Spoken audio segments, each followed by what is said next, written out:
যারা চাঁদাবাজ করে, যারা অন্যের সম্পদ লুট করে নিয়ে যায়, তাদের বিরুদ্ধে কোনো আপোষ থাকবে না, বললেন মির্জা ফখরুল।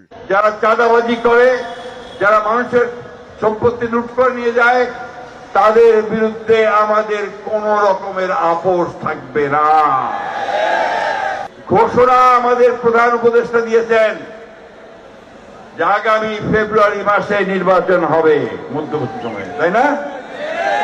এই নির্বাচনটা আমরা চাই। এখানে অনেকে ছাত্র আছে না? কতজন ছাত্র আছে ভাই, একটু হাত তুলো তো। পরিবর্তন চাও? জোরে বলতে হবে, পরিবর্তন চাও?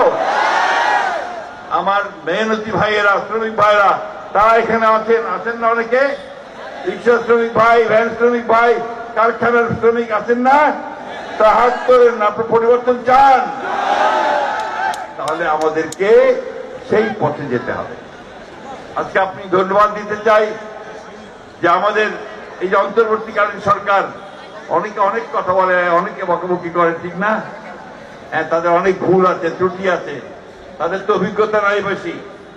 আমরা আশা করেছিলাম যে 1 বছরের মধ্যে আমাদের যারা শহীদ হয়েছে তাদের প্রপার তালিকা তৈরি করে তাদেরকে পুনর্বাসনের ব্যবস্থা করবে।